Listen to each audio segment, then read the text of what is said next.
चलिए आज समझते हैं एक बहुत ही खास बुनाई पोचमपल्ली की कहानी को।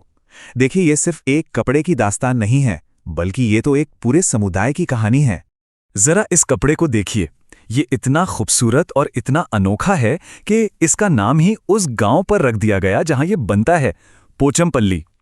ये दिखाता है कि इस कला का अपनी जगह से कितना गहरा, कितना अटूट रिश्ता है। तो हमारी ये कहानी शुरू होती है मुक्तापुर गांव से। ये वो जगह है जहां वाणी और प्रसाद जैसे बुनकरों के परिवार रहते हैं। चलिए उन्हीं की दुनिया में चलकर समझते हैं कि आखिर ये कला एक पारिवारिक परंपरा कैसे बनी। जरा सोचिए, ऐसे घर जो सिर्फ घर नहीं हैं, बल्कि एक तरह से जीती जागती वर्कशॉप हैं। हर कोना, हर जगह चमकीले रंग बिरंगे धागों के बंडलों से भरी हुई है। मतलब एक ऐसा माहौल जहां ये कला सांस लेती है और पूरा का पूरा परिवार, चाहे बड़े हों या बच्चे, सब इस काम का हिस्सा हैं। तो सवाल उठता है कि ये पोचमपल्ली आखिर है क्या? देखिए, ये एक बहुत ही स्पेशल कपड़ा है जो तेलंगाना के पोचमपल्ली शहर में बुना जाता है। और मजे की बात यह है कि इस शहर की पहचान ही इस बुनाई से है, क्योंकि यहाँ रहने वाले ज्यादातर परिवार बुनकर ही हैं। तो ये सिर्फ एक प्रोडक्ट नहीं हुआ, ये तो उनकी पहचान बन गया। और सबसे दिलचस्प बात पता है क्या है? ये जो हुनर है ना, ये किसी स्कूल या कॉलेज में नहीं सिखाया जाता। नहीं, ये तो एक विरासत है जो पीढ़ी दर पीढ़ी घर के बड़ों से ही सीखी जाती है। तो अब देखते हैं कि ये जादू होता कैसे है, धागे से इतना सुंदर कपड़ा बनता कैसे है। ये प्रोसेस काफ़ी मुश्किल है और इसमें हर किसी की, पूरे परिवार की मेहनत लगती है। यहाँ तक कि बच्चे भी जब स्कूल से आते हैं तो अपने माता पिता का हाथ बटाते हैं। देखिए, ये पूरा प्रोसेस कई स्टेप्स में होता है। सबसे पहले तो शहर से धागों के बंडल लाए जाते हैं।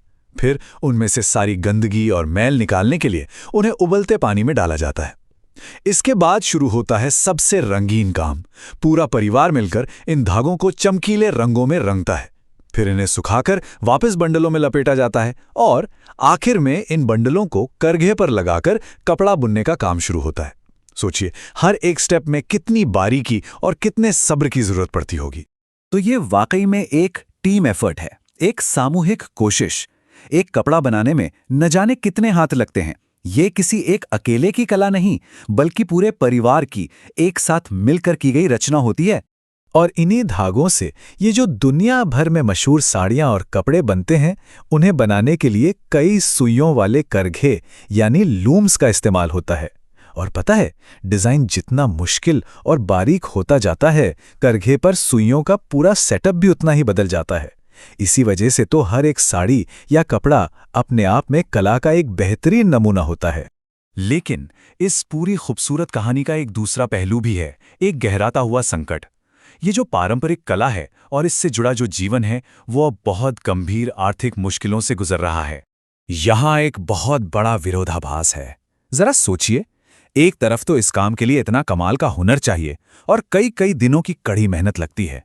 वहीं दूसरी तरफ एक कड़वी सच्चाई है, रेशम लगातार महंगा होता जा रहा है और इन बुनकरों को अपनी मेहनत का सही दाम मिलना भी मुश्किल हो गया है।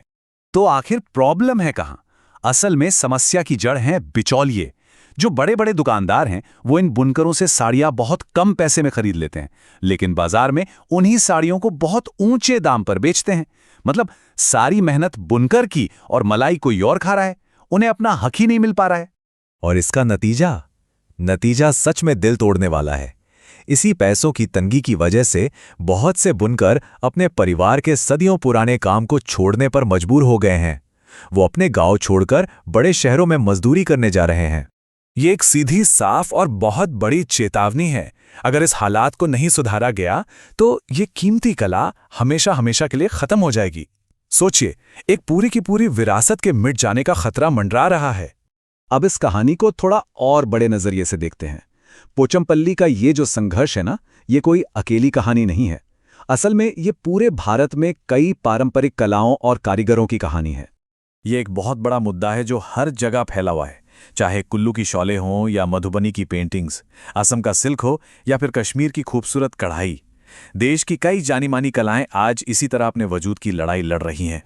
और ये सब हमें एक बहुत ही अहम सवाल के साथ छोड़ जाता है कि जब वाणी और प्रसाद जैसे बच्चे बड़े होंगे तो क्या वो भी अपने बच्चों को ये खूबसूरत हुनर सिखा पाएंगे? क्या ये कला अगली पीढ़ी तक पहुंच भी पाएगी? इन परंपराओं का भविष्य क्या होगा, ये शायद हमारे आज के फैसलों पर ही निर्भर करता है।